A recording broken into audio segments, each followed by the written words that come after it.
اور حضرت علی رضی اللہ تعالیٰ عنہ نے بڑا بہترین ارشاد فرمایا، کہا کہ الناس نیام انتبہوا اذا ماتوا، لوگ سوئے ہوئے ہیں، وہ جاگیں کہ کب، جب ان کو موت آئے گی۔ تو اس لیے اس دنیا میں یہ چیزیں ہم بھی کر سکتے ہیں، اللہ کے مقرب بن سکتے ہیں، لیکن قیامت والے دن نہیں ہوگا وہاں، اسی لیے اس کو یوم الحسرہ و ندامہ کہا گیا۔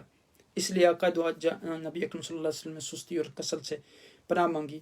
پھر مریم علیہ السلام کا حال کیا ہوا ہوگا جب ان کو ایسے بیٹے کی خوشخبری ملی۔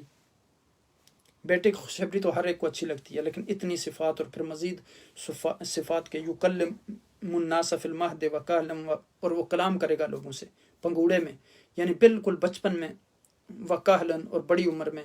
اب ماد کی جو بات تو سمجھ میں آتی ہے کہ بالکل چھوٹے تھے تو انہوں نے بات کی اپنی والدہ کے دفاع میں، اپنی والدہ کے الزام میں، تردید میں بول اٹھے، کیونکہ وہ اللہ کی قدرت سے بغیر پیدا ہوئے تھے۔ تو یہود نے ان کی والدہ پر الزام لگایا تھا نعوذ باللہ کہ یہ ولد زنا لے کر آئی ہیں، جس طرح سورہ مریم میں ذکر کیا گیا کہ فَأَشَارَتْ إِلَيْهِ قَالُوا كَيْفَ نُكَلِّمُ مَنْ كَانَ فِي الْمَهْدِ صَبِيًّا۔ اب حضرت مریم پر جب انہوں نے یہ الزام لگایا تو انہوں نے کہا کہ اسی سے پوچھ لو، میرا تو کوئی لینا دینا نہیں ہے، یہ بچہ خود ہی آپ کو بتائے گا۔ تو انہوں نے کہا کہ کیسے ہو سکتا ہے کہ یہ پنگوڑے میں جو بچہ ہے اس سے ہم کیسے گفتگو کریں؟ تو اب جب انہوں نے اشارہ کیا تو قال انی عبد اللہ، میں اللہ کا بندہ ہوں، اتانی الکتاب، مجھے اللہ نے کتاب دی ہے، وجعلنی نبیا، اور مجھے نبی بنایا، وجعلنی مبارکا، اور مجھے مبارک بنایا ہے، اینما کنت، جہاں پہ بھی میں ہوں، واوصانی بالصلاۃ والزکاۃ ما دمت حیا، اور مجھے نماز اور زکوٰۃ کا حکم دیا جب تک میں زندہ رہوں۔ پھر کہا کہ وبرم بوالدتی ولم یجعلنی جبارا شقیا، اور مجھے اپنی والدہ کی اطاعت کرنے کا حکم دیا گیا، مجھے جبار اور شقی نہیں بنایا گیا۔ پھر کہا والسلام علی یوم ولدت و یوم اموت و یوم ابعث حیا، سلامتی ہے اس دن پر جس دن میں پیدا ہوا، سلامتی ہے اس دن پر جس دن میرا وصال ہوگا، سلامتی ہے اس دن پر جس دن مجھے مبعوث کیا جائے گا۔ پھر فرمایا ذالک عیسیٰ ابن مریم قول الحق الذی فیہ یمترون۔ اب دیکھیں کہ مریم علیہ السلام کو جب بچے کو اٹھا کر لائیں اپنی قوم کے پاس تو انہوں نے ان کو تانے دینے شروع کر دیے کہ فأتت بہ قومہا تحملہ قالوا یا مریم لقد جئت شیئا فریا، انہوں نے کہا کہ مریم یہ تو بہت بری چیز لے کے آئی ہو، یا اخت ہارون ما کان ابوکی امرا سوء وما کانت امکی بغیہ، نہ تو تیرا باپ برا تھا اور نہ تیری ماں کے اندر کوئی ایسی چیز تھی۔ تو یہ اب بچے کی طرف اشارہ کر دیا حضرت مریم نے، فاشارت الیہ قالوا کیف نکلم من کان فی المہد صبیا، بچہ بول اٹھا، کہا انی عبد اللہ اتانی الکتاب وجعلنی نبیا وجعلنی مبارکا حیثما کنتم واوصانی والزکاۃ ما دمت حیا۔ تو پھر کہا کہ وہ برم بوالدتی، اپنی والدہ کے ساتھ اچھا سلوک کرنے کا حکم دیا، ولم یجعلنی جبارا شقیا، اور مجھے اس نے جبار اور بدبخت نہیں بنایا۔ پھر آگے یہ جو آیات میں نے آپ کو بتائیں کہ میرے اوپر سلامتی ہو جس دن میں پیدا ہوا، جس دن میرا وصال ہوگا، جس دن میں اٹھایا جاؤں گا۔ اب دیکھیں کہ پنگوڑے میں انہوں نے بات کی اور کس انداز میں اپنی والدہ کا ڈیفینس کیا، یعنی بالکل ابھی بچے تھے، یعنی اسی وقت بول پڑے۔ اور پھر یعنی بڑھاپے کی عمر میں بھی جب آپ بولتے تھے تو بڑی حکمت اور دنائی ان کے اندر، اور بڑے بڑے بولتی بند کر دیتے تھے۔ تو یعنی اب دیکھیں کہ ایک روایت میں آتا ہے کہ ایکل میں جب آپ نے پڑھانا شروع کیا تو آپ کی عمر بالکل چھوٹی تھی، یعنی کم سنی میں بھی آپ نے یعنی پڑھانا شروع کر دیا تھا۔ تو ایسا روب اور دبا تھا، بند کر دے، سب کو چپ کروا دیا، کوئی ان کے مقابلے میں نہیں آتا تھا، حالانکہ وہ ابھی عمر میں چھوٹے تھے۔ رانی کے عالم میں ہر ایک سے پوچھتے تھے یہ کون بچہ ہے جو اس طرح بات کرتا ہے، اس کے پاس تو کوئی غیبی آسمانی طاقت ہے جو اس کو اختیار ملا ہوا ہے، جو اس کو سپورٹ کر رہی ہے۔ جب یہودیہ کی بستیوں میں دعوت دینے کے لیے گئے تو سارے ہر طرف ہلچل مچ گئی، ایک انقلاب برپا ہو گیا کہ یہ کون بچہ ہے جو اس طرح خلقت ٹوٹ پڑی، یعنی اتنا زبردست بولنے والا، حالانکہ بن باپ بیٹے کی بات تو کوئی سنتا نہیں، لوگ تو اس پر جملے کستے ہیں نعوذ باللہ کہ یہ کہاں سے آ گیا۔ تو جس بچے کے بارے میں اس کی ماں کو مورد جا رہا ہو اور اس کا ہر دفعہ ہر جگہ نشانہ بنایا جا رہا ہو نعوذ باللہ کہ یہ ولد زنا ہے، تو آپ تصور کریں کہ پھر قولت کی عمر میں بھی وہ جو ہے یعنی کیسے انہوں نے بات کی۔ پھر یعنی یہود کے کہنے کے مطابق ایسے بچے کو کسی سوسائٹی میں اس کی کیا قدر و قیمت ہو سکتی ہے، لیکن ان کی شکل اور صورت، ان کی سیرت کا انداز تکلم، ان کا بیان، ان کی بات، ان کا اسلوب ایسا تھا جس کی وجہ سے ان کا رعب و دبدبہ سب پر پڑا، سب کو اللہ نے چپ کرا دیا. اتنے وجیح تھے، اللہ نے فرمایا کہ وجیح ہم فی دنیا والآخرہ، کہ دشمنوں کے بیچ میں رہنے کے باوجود کسی کو جرت نہیں ہوتی تھی کہ ان کا سامنا کر سکے. جو کچھ کہتے تھے پھر پیچھے لوگ کہتے رہتے تھے، لیکن سامنے کوئی جرت نہیں کرتا تھا. تو دراصل غیبی مدد تھی جو اللہ نے ان کو عطا کر رکھی تھی. اور پھر ان صفات کے علاوہ انداز گفتگو پر یہاں بات کی گئی کہ وَيُكَلِّمُ النَّاسُ فِي الْمَهْدِ وَكَهْلًا مِنَ الصَّالِحِينَ. صالحین میں سے ہوگا. صالح کون ہوتا ہے؟ جو ظاہراً بھی اچھا ہو، باطن بھی اس کا اچھا ہو، نیت بھی اس کی اچھی ہو، درست ہو، جس کا عمل بھی اچھا ہو، صبر کا سلوک، جس کا سلوک بھی اچھا ہو، جو نفاق اور شرک سے پاک ہو، حسد اور بغض سے پاک ہو. تو یہ ساری صفات کس کی ہیں؟ عیسیٰ علیہ السلام کی، جن کو رب کائنات نے اپنے کام کے لیے چن لیا. اور پھر اب دیکھیں کہ یہ چنے ہوئے لوگوں میں سے تھے. اللہ سبحانہ و تعالیٰ نے کتنا بڑا انعام عطا فرمایا ان کو. تو اللہ سبحانہ و تعالیٰ کے فضل و کرم سے اس طرح ہم نے آج سورہ عمران بھی مکمل کر لی ہے، سورہ بقرہ بھی ہماری مکمل ہو گئی. کل رب کائنات نے اگر زندگی عطا کی تو ہم سورہ نساء پر پہنچیں گے. دعا فرمائیں، یہ ایک میری خواہش ہے کہ ہم اس قرآن حکیم کو اس رمضان مبارک میں مکمل کر لیں والی چیز ہے، تاکہ یہ ہمارے پیچھے ایک صدقہ جاریہ باقی رہ جائے. ویسے تو ہم نے قرآن پورا شروع کیا ہوا ہے ترتیب کے ساتھ. ابھی ہم سورہ آل عمران کی 3 زبانوں میں الحمدللہ ہم اس کو کر رہے ہیں، عربی میں، انگلش میں اور اردو میں. اور عربی میں ہم اور انگلش میں ابھی سورہ بقرہ میں ہیں، اور اردو میں ہم سورہ آل عمران پہ ہیں. تو انشاءاللہ یہ ایک ہمیں بہت ہمارے لیے مددگار ثابت ہوگا قرآنی مضامین سمجھنے کے لیے، کہ پورے قرآن کی اس ایک مہینے میں ہم جو ہے وہ اس کو ریوائیو کر لیں گے، اس کے مضامین پر گفتگو کر لیں گے. اللہ سبحانہ وتعالی ہمیں قرآنی آیات پر عمل کرنے کی توفیق عطا فرمائے.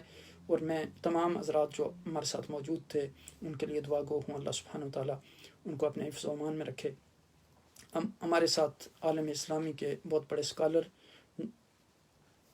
اردن سے ڈاکٹر باجت حباشنہ موجود ہیں، جو ہمارے بہت اچھے دوست میں سے ہیں. اللہ سبحانہ وتعالی ان کو اپنے حفظ و امان میں رکھے.